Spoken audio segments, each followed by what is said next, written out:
Hello, my sober lovelies. Before we dive in, I'm really excited to announce my group coaching program for women is live, and you can join now. So excited for this because let's be real here. Quitting drinking isn't just about saying no to the glass of wine or booze. It's about what comes after.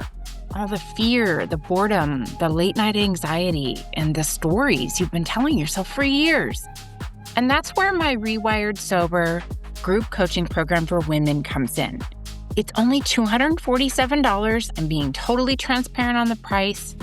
It's for 3 months, and you'll learn how to shift your mindset, build habits that actually stick, and question the core beliefs that have been keeping you stuck, and find healthier ways to deal with that loneliness and that now what feeling.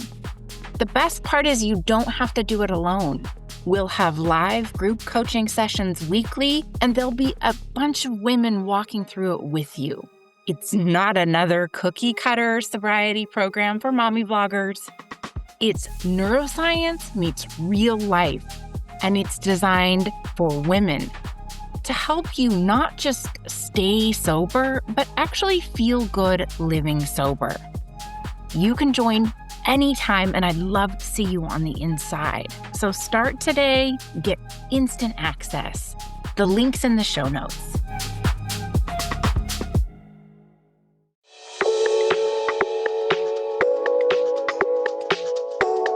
Hey there, and welcome to You've Been Selected.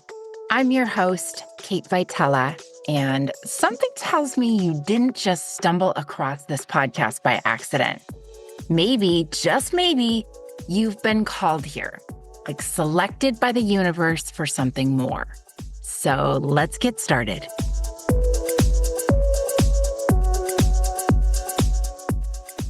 Welcome back to another episode of You've Been Selected. I am really excited. Today we have an amazing guest, Veronica Valli. She is an author, a podcaster, a therapist, and a coach. Veronica was addicted to drugs and alcohol by the time she was 18 years old. She turned to alcohol to manage her crippling anxiety and panic attacks. Desperate for help, she went to countless professionals and finally got sober when she was 27. It wasn't until she understood why she drank the way she did that she was finally able to stop. She became a psychotherapist and has since run a rehab, worked with government and private practice, written 3 books, and hosts the popular Soberful podcast, which is one of my personal favorites. She has been sober for over 24 years, and as a sobriety coach, has helped thousands live happy, successful, sober lives. Veronica has been featured in several media outlets, to include the Sunday Times, the Daily Mail, the Doctors, Metro, Goop, and several more. So let's get into it. Okay, hello. I'm Kate Vitela. Welcome, Veronica. Hi, Kate. Thank you very much. Yeah, I'm so excited to have you on. Yeah, it's good to be here. We were having an interesting chat on Instagram that we can now have in person. Yeah. So I want to talk about that because we were both responding to a post and sort of corresponding back and forth. And we ended up going into the conversation around sober influencers, specifically probably Instagram, but I mean, they're on various platforms, TikTok, Facebook, all the platforms, right? I don't even know what the kids are doing these days, but so I thought it would be really interesting to have a conversation and sort of dive into the impact this has had on the sober community, as well as those looking to the internet for sober inspiration, and God forbid, sober information. So I'm curious, how do you think this sober movement or sober curious movement and the online recoveries community, how do you think that gained so much traction? So I think it was Instagram. And Yeah. so this is what I noticed. What Instagram, what is it, 8 years ish, something like that. It started getting really popular. And I want to say so much of this is great, right? Lots and lots of different people started documenting their sober journeys, right? They were a few days, few weeks sober, and they spoke honestly, some of them anonymously, some of them, they didn't hide behind anonymity, um, and talked about how it was. And I think that that was a really great thing because, I mean, I've been sober 24 and a half years. There wasn't internet really when I got sober. You had maybe a Hotmail account. Um, I can't imagine waking up the morning after my last drink and going on Instagram and just seeing women say, like, I'm 6 months, I feel so much better, I'm noticing my skin, or I'm 9 months, these are things I've learned. I think it just, none of that was around when I stopped drinking. And it was still very secretive. It wasn't something you really spoke about. So I think in terms of getting this more out in the open, um, the other thing is a huge thing. I think that people still have this belief that if you have an alcohol problem, that's basically a homeless person. People with an alcohol problem don't look like us. Yeah. But then you would see all these accounts with people who look like us, Yeah. people who on the outside look like their lives were fine. But they were talking about their struggles. So I think that that's been a really like game changer positive thing in people getting recognizing earlier, getting identification and inspiration like much earlier, and beginning to kind of then explore, because we go through stages, right? The first thing is pre-contemplative, which is that we don't really know there's a problem. Then there's that contemplative stage where we're kind of like, I'm not going to quit drinking, but this is kind of interesting. Like, it's that just like that curious phase that we're kind of just looking at accounts and getting information. So I really think it was social media, but I think it was specifically Instagram. Yeah. Well, even so, I got sober in 2018, and I don't think it was really all that popular even then. Hmm. It was pre-pandemic, so it was before all of these online sobriety courses and groups and coaches sort of emerged. I mean, I'm sure they were out there, but it wasn't maybe as prevalent. And then once the pandemic hit, then to me, that's when the Recovery Out Loud, Sober Out Loud movement really became loud and noisy and really like in your face. But also, I'm a person that had such a low rock bottom. I didn't even have an Instagram account until like I was maybe 2 or 3 years sober. So I'm so behind. I was curious to talk to someone with decades of sobriety in their perspective. I mean, you're coming at this from a time when none of this existed, right? And Mm. here we are. So it's some of the positives of having sober Instagram. Yeah. Um, I'm And now curious. sober TikTok and the stuff on, I mean, all social Yeah, media, but I think Instagram was the kind of leader with it. it seems like Instagram, Mm. yeah, is the most prevalent, which is it's a tricky platform because it's designed to keep you inside of Instagram. So you really can't click on any links. You can't, I mean, it's an odd platform, but yeah, yeah. And of course you're held hostage by the algorithm. But the cool thing is you can customize your algorithm. So you can customize based on hashtags you follow and accounts. And then maybe that's all you see is like, sobriety and those types of positive images and messaging. But there have been some downfalls. I've even noticed um, a bit of misinformation, and I often wonder if people are designating themselves as experts because they got sober. Not that witness authority and lived experience isn't hugely relevant, because it totally is. But I'm wondering if you see that as well, because you're someone I would consider a true addiction expert. Yeah. So what's interesting to me is back in the day when I was like working in a rehab and I had a private practice as a psychotherapist.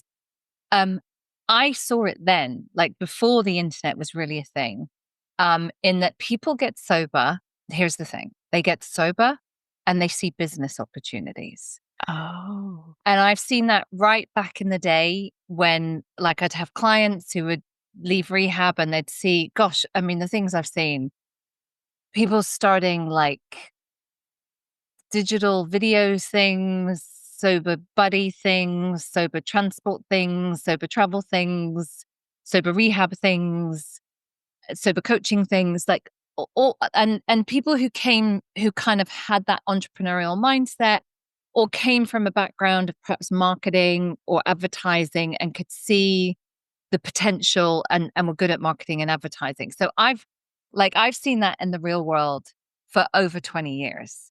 And now it's very, very digital, with people getting sober and first of all, kind of documenting their journey and finding an audience and then going, well, I can monetize this. So that's what's happening. Um, and that's kind of like, that's the problem, is that people seeing opportunities and that they want to monetize it. And again, there's lots of really good stuff. Like I see, I know some people have done sort of sober travel things. And again, if that's like, I mean, that you don't have to be an expert in sobriety to organize like an alcohol-free 5-day hike or something, Yeah, right? yeah. Or lots of people, they started alcohol-free brands. There's also good stuff Yeah. that's great, that's really helpful. I think the problem is in the kind of coaching, like that's the bit that, because you can just do a digital course in a weekend and call yourself a coach.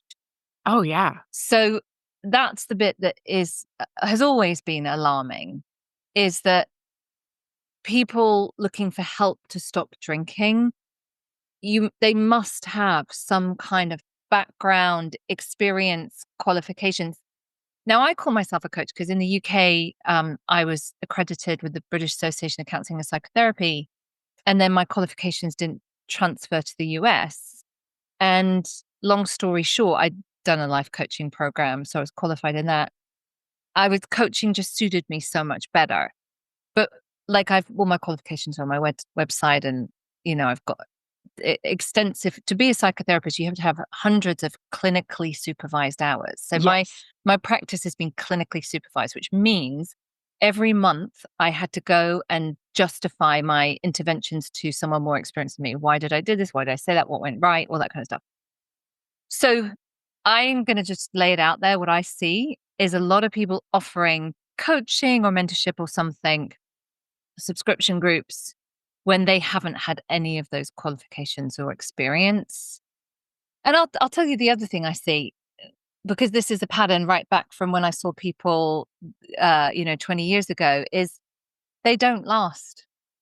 They don't last. Yeah. If you don't have solid sobriety yourself, your mental health declines. You can stay Yeah. sober, but your mental health declines. The further we get away from a drink without the benefit of some kind of internal emotional change, the worse it gets. So I've seen many people be quite successful, make lots of money. It's around the 5-year mark, 5-year post. I can't tell you anybody who is around from 20 years ago in this field, apart from people like me who, like, my podcast co-host Chip has been doing this for 40 years. Like the people who kind of, everyone else flames out because, first of all, working with this client group is really hard. It's really, really Yeah. hard. Yeah. I think that's interesting that you brought up the 5-year mark. I'm a certified addiction RN. So, of course, I studied all the things they teach medical practitioners about alcohol use disorder. And the DSM, I think, says 5 years, you're in remission from alcohol use disorder. So it was like ingrained into me. Your 5-year mark you have to get there before you would ever start a business or offer your services or any of that type of thing. But yeah, I see that as well. I see a mix of people who get coaching certifications for $19.99 off the internet. God knows what kind of credentialing that is. And there is no supervision. There's not a lot of governing bodies in that. I see all kinds of wackadoodle programs. And yeah, I mean, I do see people, accounts, big groups that don't last. And I've only been in this game, a third of the amount of time that you have. And I've seen influencers with giant platforms relapse Yeah. and continue on and then dissolve and all kinds of things. I can't tell you how many people I've seen relapse and then their whole platform goes down, or you stumble upon them a year or so later, and you're like, where have you been? And come to find out they are now moderately drinking. Mm. I came across a profile, and I certainly don't want to get into the details of all these profiles, but I've literally heard it all. I heard there's a coach out there who says she was sober for 1 year, then moderated for a year, and then has been sober for now another 6 months. I mean, things like that where I think, "Wait a minute, you moderated for." Okay, I can't even, and then there's And groups that's great that she's on her journey. Good for her. for But sure. does Yeah. not like don't work with this person. The things I've seen, so what do you think the risks are of someone relying too heavily on sober influencers for their information, for their support, especially like in early recovery? So I think it's the creation of gurus. So I remember when I first started working in rehab, I was like 2.5 years sober or something. And uh, when I was like 2.5 years sober, I was working in rehab with clients. And I saw really quickly that they saw me like, oh wow, you have like 2 years plus sober, like, oh my God, like wow. And I was like, oh wow. Because when you have like Yeah. 5 days, that you can't Yeah. imagine your life being calmer and better. And my life was calmer and better and I was 2 years sober. And then I kind of like got really concerned about like, I can't say the wrong thing. Like, Yes. what if I say the wrong thing and I like, they leave or they relapse and I have to always have the right answer and I have to be wise. And what happened was I couldn't breathe. And people, my clients put me on a pedestal and I couldn't breathe with the pressure of it. Yes. Then, because I was in supervision, I discovered that actually the best therapeutic work happens in the mess and in the muddle. And Mhm. that my job was to step off the pedestal and be like, I don't know what the answer is. Let's talk about it. Like, oh yeah, yeah, actually, I probably could have done that better last week. Or like that actually it was okay to be human. And that was so freeing for me as a therapist. So I think the biggest thing that I have seen is kind of this creation of gurus that because someone has like speaks very well, as some people do, or write very well, about what it is to have an alcohol problem. That's a gift. That's a wonderful gift to the world. People then project onto them that they have answers. And that's the thing. I just see a lot of people who don't have answers. Um, and the creation of gurus, and there's no depth and weight there. Yeah, I love that you use that word guru. I guess I never thought about it like that, because you do see a lot of people who are very charismatic, who can, definitely hold an audience. And then I imagine that they are held to having all the answers when in fact they Mhm. don't. Authors, speakers, we all tend to be very charismatic, but doesn't necessarily mean we have the education and nobody has all the answers, right? I mean, I find myself saying to clients, I don't know, or what does it mean to you? Or what do you think? Because yeah, I'm not your guru. I'm not God. I'm not closer to the angels. So please don't rely on my human advice. Yeah. So what kind of content have you tried to create to kind of differentiate yourself from that? Because I mean, I just saw you listed as one of the top sober influencers in this BuzzFeed report. And it made me laugh because I knew we were taping this podcast on like not really trying to fall under that like, moniker. And so I was curious as to what your thoughts were on that. Um, and again, sober influencer, like if you are influencing people to stop drinking, that's a good thing.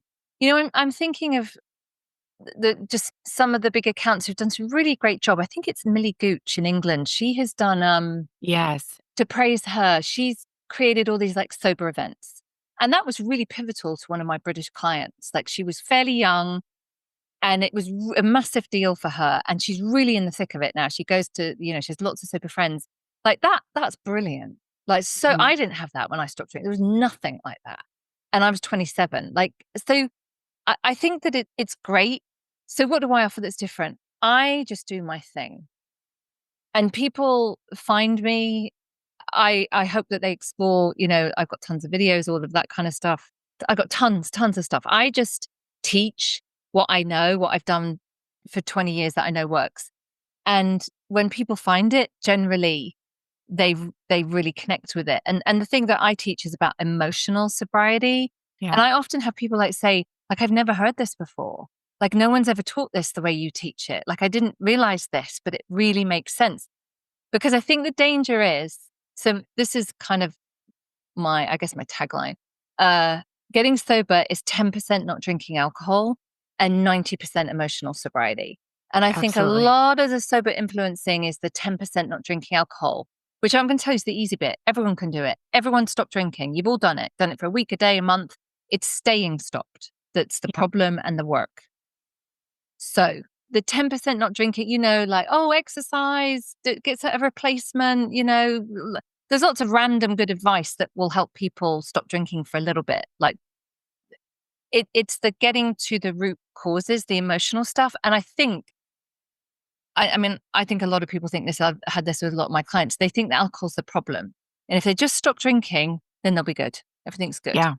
Yeah. And not realizing that that drinking was a symptom of deeper emotional issues that must be resolved. Otherwise, our brain looks for another way to fix and manage our feelings, because that's what alcohol's become, a way to fix and manage our feelings.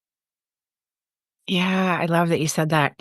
That's part of the reason when I titled this podcast, it was sobriety and personal development, because I too have found that, okay, we get sober. And when I'm coaching, someone is sober and putting down the alcohol. Okay, great. But then all these problems come up and that is our life.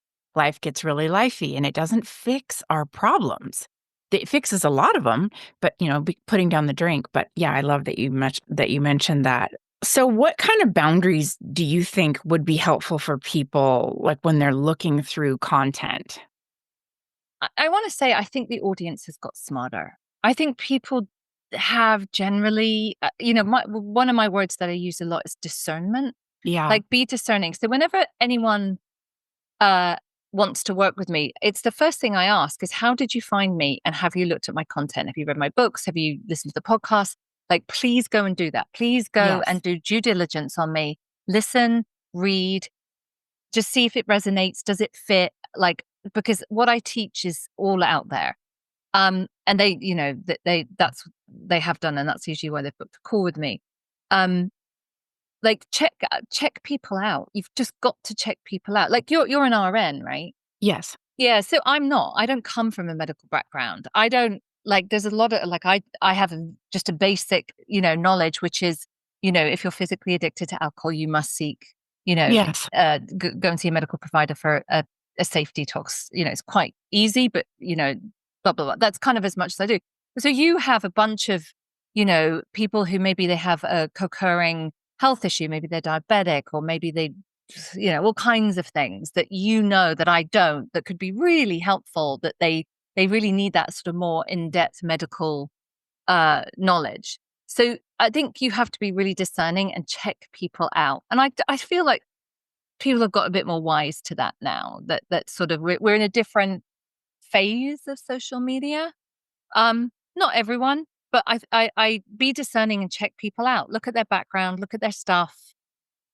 There's a lot of regurgitated content. There's actually, I'm not going to say who it is, but several people have sent me this stuff. There's a person who copies my stuff. Like, I put something out and then, so there's a lot of, there's a lot of regurgitated content, right? Like, oh, the 3 tips for getting through Christmas, right? I don't never do that stuff really, because a million people do it and they're good tips, follow the tips. But like a quick Google search and you can put together a post about 3 top tips for getting through Christmas or whatever it is. So I think we have to just really check people out and make sure that they have the background and, certainly more credentialed and qualified people than me. I don't, I focus on addiction. I don't do anything else apart from that. So I think that is the main thing. You just got to really, really do due diligence on the person that you want to work with. Yeah, yeah. I think that's really wise. I recommend that as well. Like, do your homework.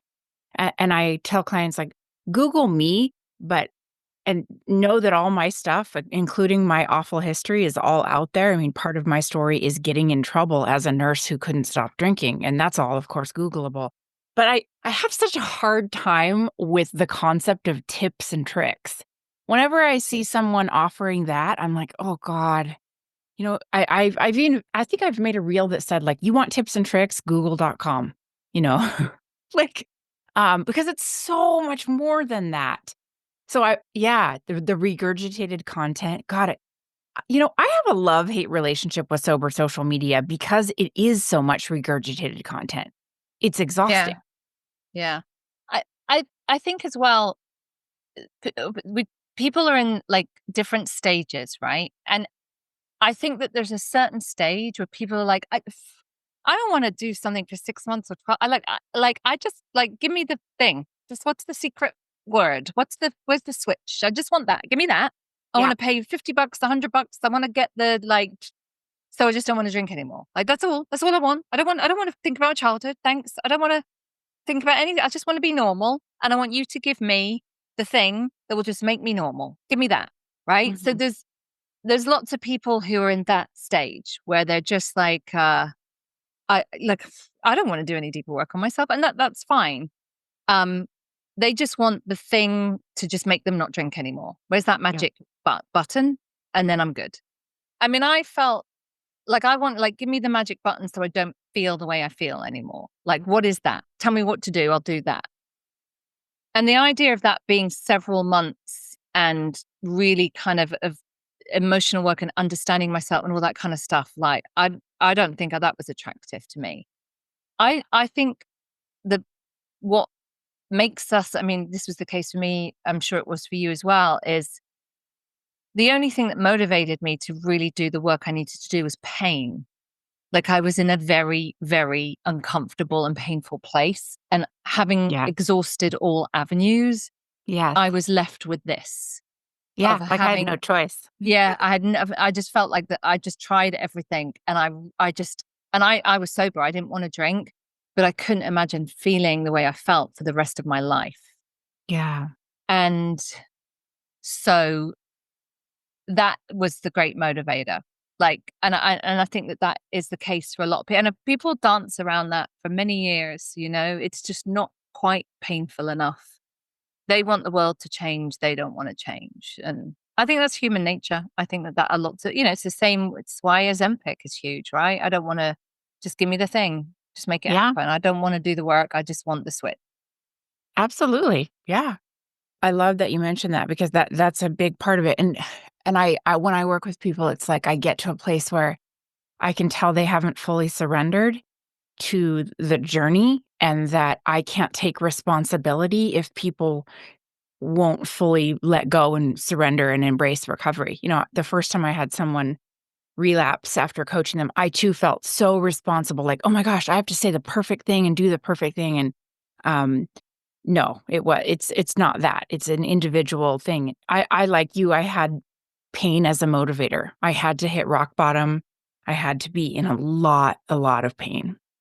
So, I'm curious also to just to kind of pivot a little bit, when it comes to, like, the dry January, because 'cause we're coming into that, we're recording this in December, and, like, the alcohol-free movement, sometimes I feel like when I see a lot of influencers posting about the benefits of going alcohol-free, I like that. I mean, again, a love-hate relationship with it. What I don't love about it is when there's some kind of information in there about, I didn't hit rock bottom, or I'm not an alcoholic, or I didn't have a problem with alcohol. It's like I feel kinda like, well, that's great, but it might further alienate the people who truly did have a problem. And what are your thoughts on the alcohol-free movement, or, um, using that as like a maybe, it's a popular movement, and kind of framing it around like, "Just go alcohol-free. You don't have a problem with alcohol." Yeah, I have mixed feelings about it as well, because I think there's a for and against argument about things like dry January. I think it's, so here's against, and you can probably say more about this as a nurse.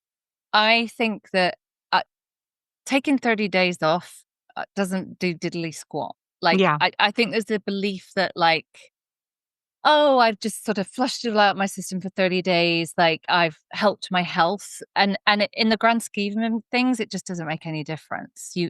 But I think it perpetuates that belief and myth that, again, like, I think we're really good as a culture at rationalizing that alcohol isn't that harmful when it's probably the most harmful thing you can put in your body. So I think those kind of events perpetuate that belief that I did 30 days, I don't have a problem. Like, that I can reset. That's Yeah. another myth. Like I can reset like I'll just take some time off, reset the button, and I'll just be able to have a couple of drinks here and there, be fine. Um, and that, you've done something for your health when it just really, I, this was so funny. I think she's blocked me on TikTok. But there's a woman who wrote a book about, she does dry January every month and she thinks it's amazing. And she did this video, I can't remember, but this was the gist of it. And she's like, she does like this challenge and everyone joins her. And it's like day 11, noticing how my skin is starting to glow Oh my again. God. Yeah, you notice it, like, great. And I'm like, are you what?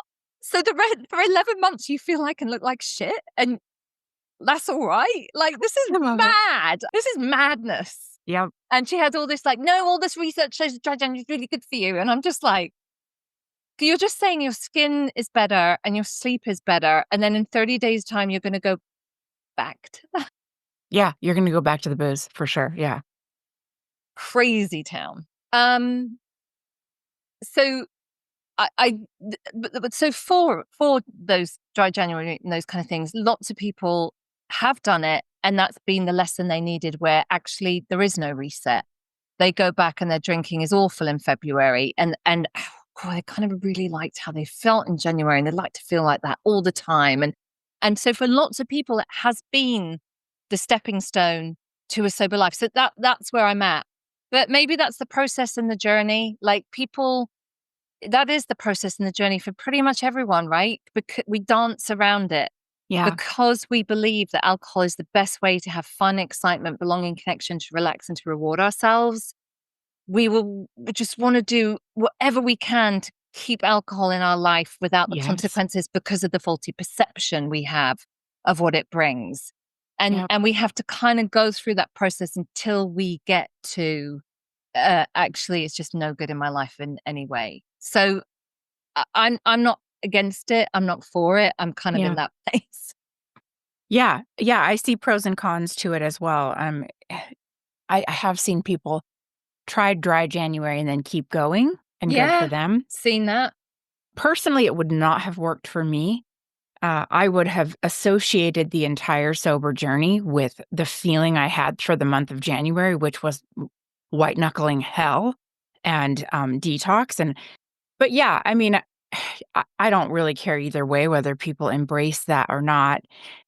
You mentioned, and I thought this was a good point too, because I've also seen ads.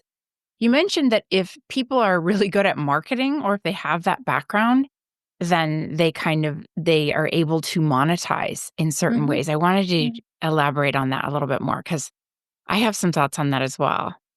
And that's just what I've seen, really, is when Yeah. people come from a background of marketing or advertising, that kind of thing, they're very good at building platforms and accounts very quickly that have bells and whistles and have like, so this is, they're very good at identification and inspiration, right? Really important. Identification, inspiration, really important. We want that. Oh my God, I'm not the only one. That's just like Yeah. me. And like, oh my God, she's 18 months sober. Maybe I like, oh, so those things are really important. But that's all they have, is identification and inspiration. And there's no depth and weight. So I get a lot of clients, they tell me, so they've been in various communities, and it was really helpful for the first year.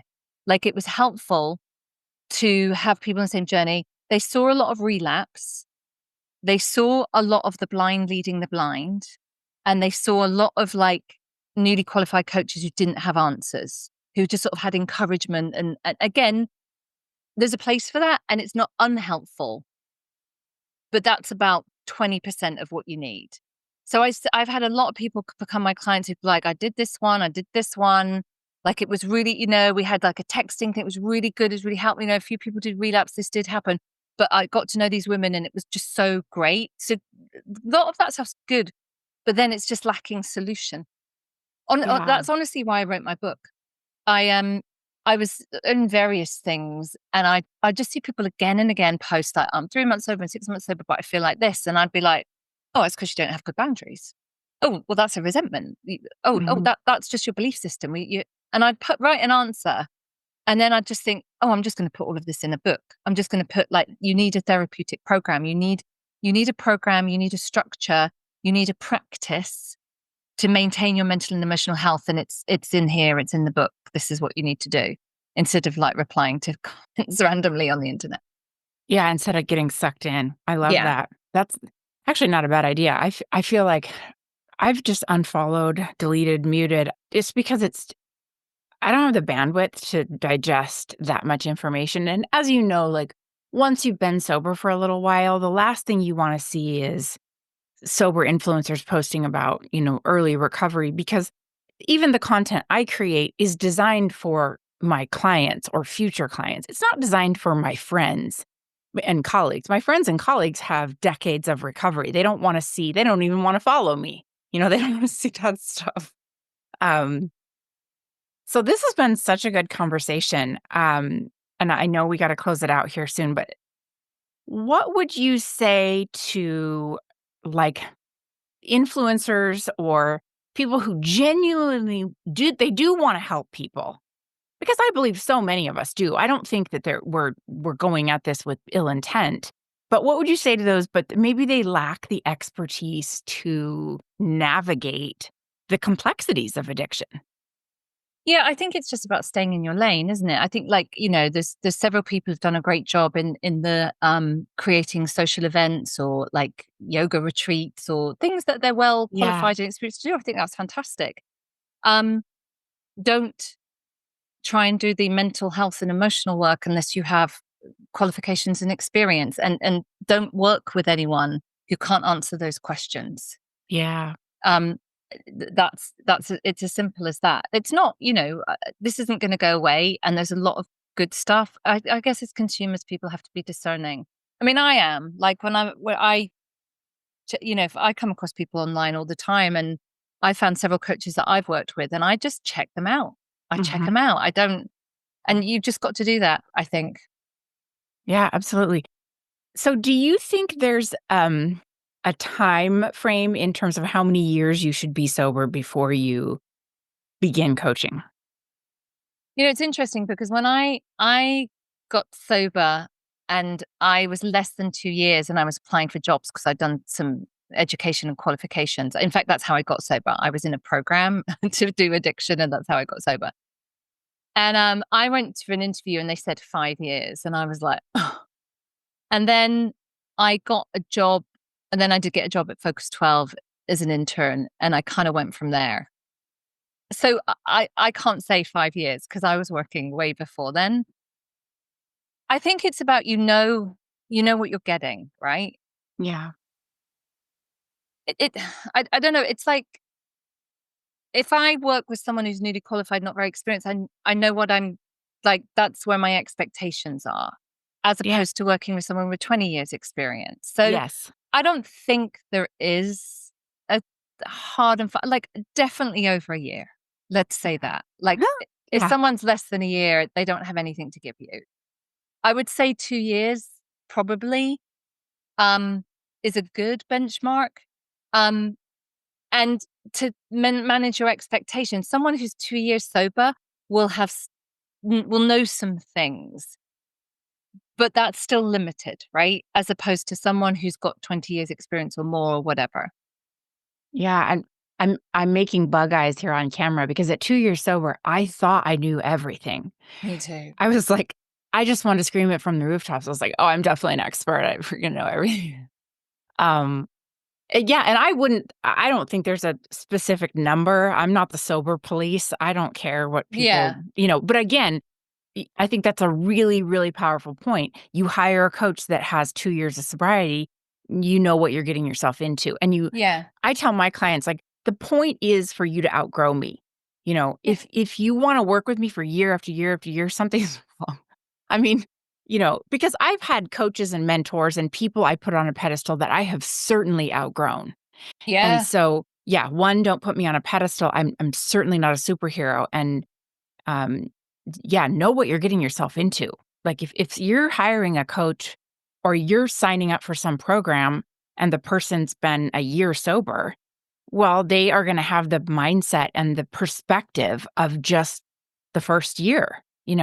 I mean, Mm. that's really good. That's a really good approach because it's hard to say, like, there is no set rules around it. I mean, I fully recognize that I follow a medical model and that is a little bit staunch, and the DSM, and it's Western medicine, and then there's there's the AA school of thought, and there's other various schools of thought. So again, I'm not the sober police either, but I think that's a good way to frame it as to for how people can do their own homework, before they get involved with a coach. Yeah, I'm going to tell you the other thing that I'm very wary of, and I do see this, is I have found a thing that nobody else knows. I did this and I did that, and that didn't work for me. Usually they're putting down AA, is usually what they're doing. You're not an alcoholic, this, that, the other. I have, through my extensive research, I have found the The scientific secret. secret thing, and only I know about it. That That's is the laughable. people that you should not work with, because that's BS. Yeah, that's laughable. But I Yeah. see it. Oh, yeah. Yeah. There's a couple I of see people that it. spring to mind. Yeah. It even brings to mind, I'm thinking of an ad out there right now for people to enter into a coaching program, and it says, I think the ad is like, market your lived experience. I mean, not that there's anything wrong with that, but yeah, and then lots of secrets, lots of, I hold the golden ticket, all kinds of Yeah. crap that is Yeah. very odd. But then there's amazing sober accounts where, oh my gosh, I'm so happy people in early sobriety get to see that Yeah. testimony and those stories. So I love-hate relationship with the whole thing. Yeah. It's good that we're having this conversation. I mean, I hope it kind of gives people, some help and some, information to take forward, because this area is not regulated. It's No. not, anybody can, you know, call themselves a coach or whatever. So and there's some shady marketing practices that go on. So it's really important to check that out and be discerning about anybody you work with. Yeah, absolutely. Well, thank you so much. Veronica, where can people find you if they live under a rock? On Instagram, I'm Veronica J Valley. And then if you put my name, Veronica Valli, in, I come up. I'm on TikTok, Veronica Valli 3, and Facebook. I have Soberful is the name of my book, and my Facebook group and that kind of stuff. Yeah, I actually recommend your book to clients and your podcast because it's an easy read, but it's really good information, and I know that I can rely on the source. And so yeah, I'm super thrilled that you came on. Thank you so, so much. You're welcome. It was lovely to connect with you. Thank you so You much, Kate. too. Thanks for tuning in. You can find me on my website at katevitella.com.